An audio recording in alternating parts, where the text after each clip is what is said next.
Psachim Daf Mem Amud Bet. Bonjour. On commence en haut. Haou Arba Dechité. Donc il y avait un bateau de marchandises, plein de blé, et Tava Berchishta. Donc il a fait naufrage dans le fleuve de Chishta. Donc on pouvait le récupérer. Sharia Rava a permis les Zvouné, les Nochi, de vendre à un goy ce blé avant Pessah. Alors il y a un problème, parce qu'il risque de vendre un juif, on va voir, et Tivé. Rabba Bar Livaï les Rava. Donc Rabba Bar Livaï a demandé à Rava, Beget Shavad Bokilaïm.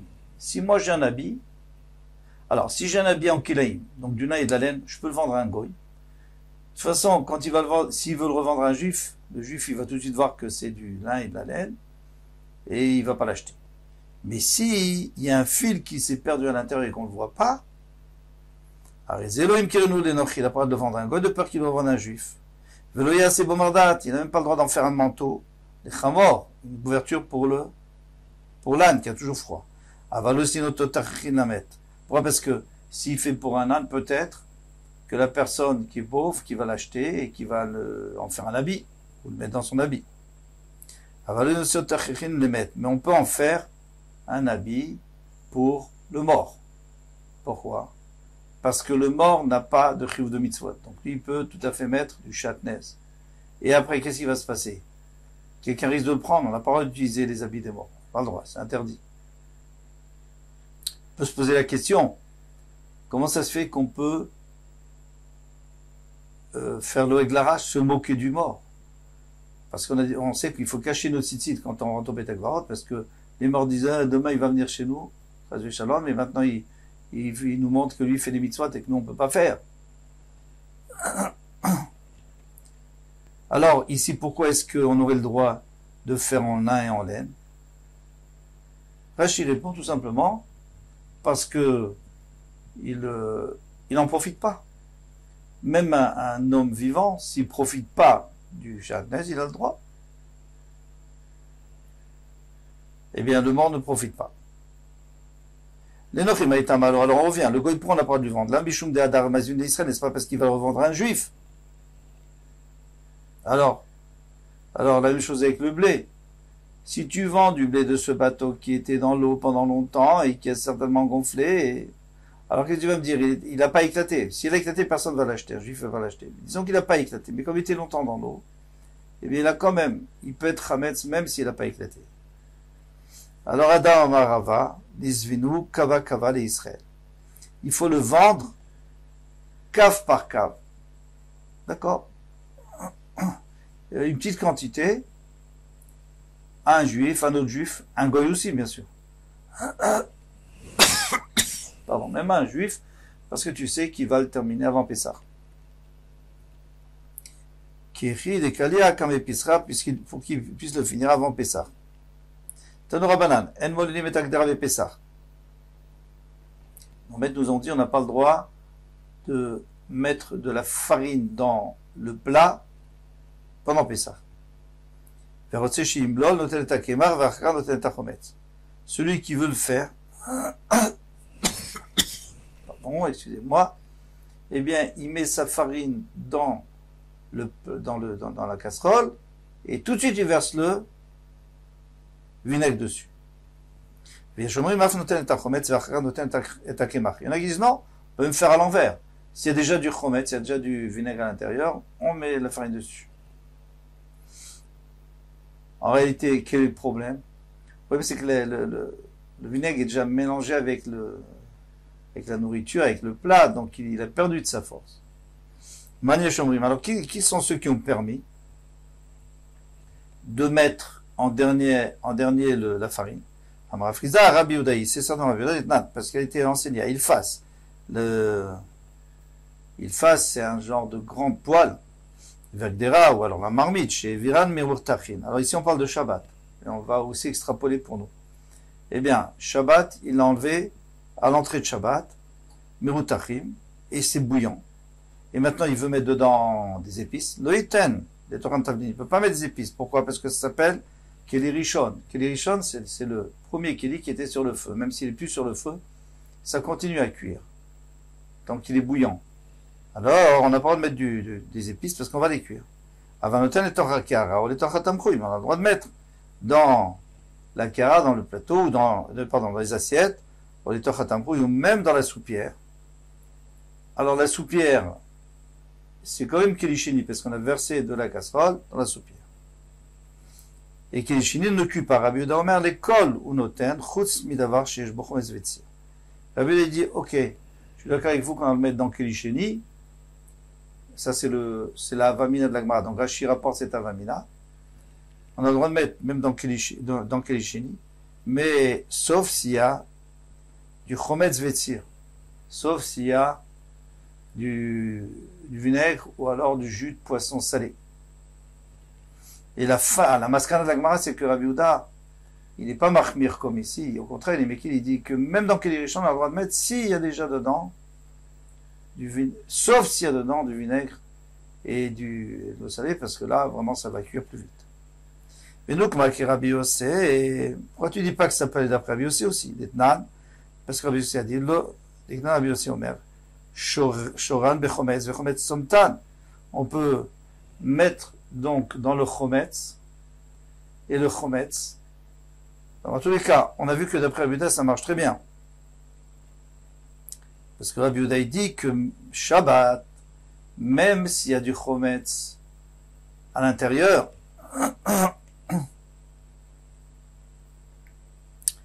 Tanakama dit que même s'il y a du chometz à l'intérieur, on a le droit. Donc Elishini. Rabbi Yehuda dit qu'on n'a pas le droit. Donc tu vois bien que le chometz, le chometz, le vinaigre et le saumure qui est dans une casserole, donc déjà avec un plat qui a perdu de sa force, ça suffit pour cuire.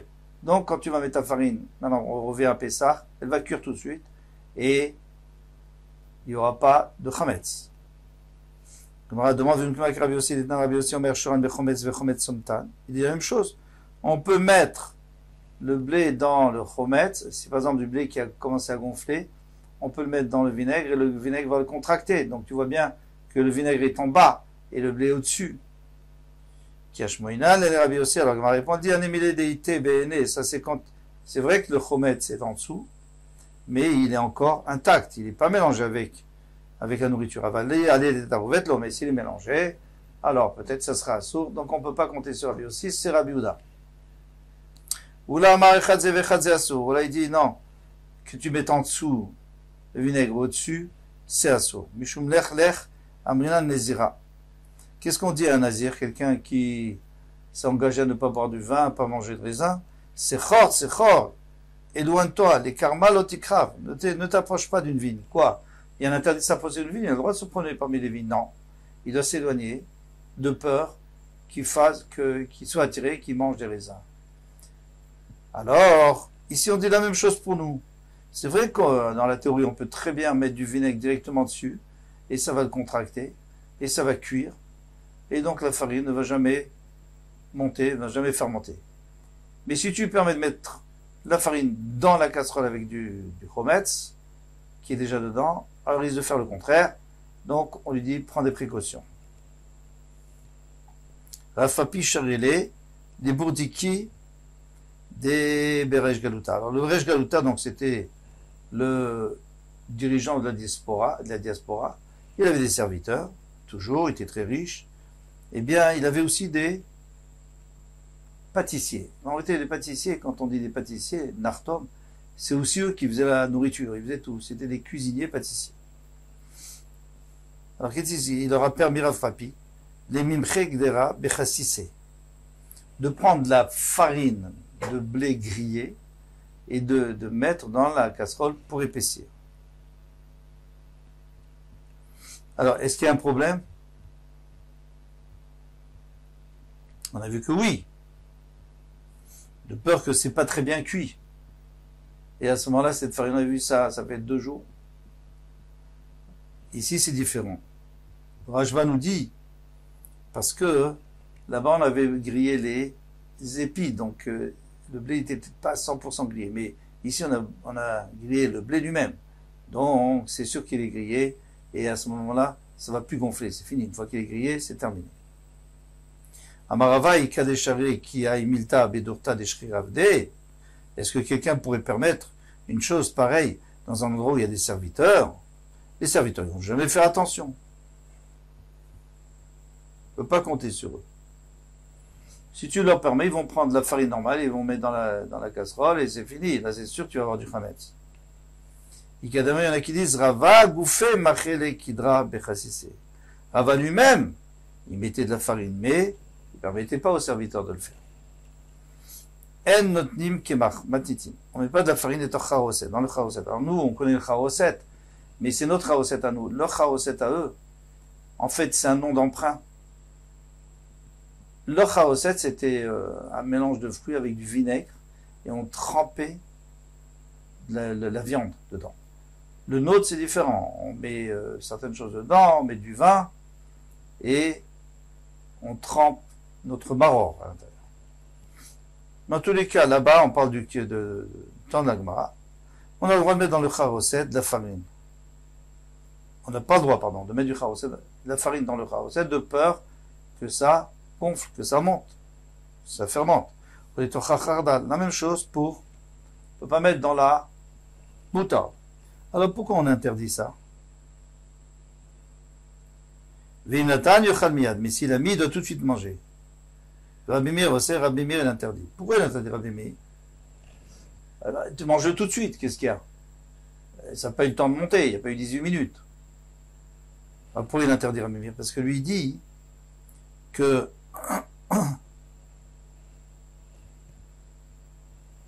le charoset c'est fait pour tremper longtemps, c'est-à-dire on laisse longtemps dedans. Déjà ça dure longtemps, du charoset et de la moutarde aussi, mais il y a autre chose. C'est que pourquoi est-ce qu'on met de la farine? C'est pour adoucir, parce que c'est très fort, très acide. Ou par exemple la moutarde c'est très fort, donc pour adoucir. Alors il faut le laisser longtemps, par définition il faut le laisser longtemps. Alors ne me dis pas que maintenant tu vas pas le laisser le temps que ça adoucit. Et si tu laisses pas, alors tu vas arriver à un interdit. Pardon, si tu laisses le temps qu'il faut, eh bien ça va devenir du chametz. Donc Rabbi Meir a dit on interdit complètement.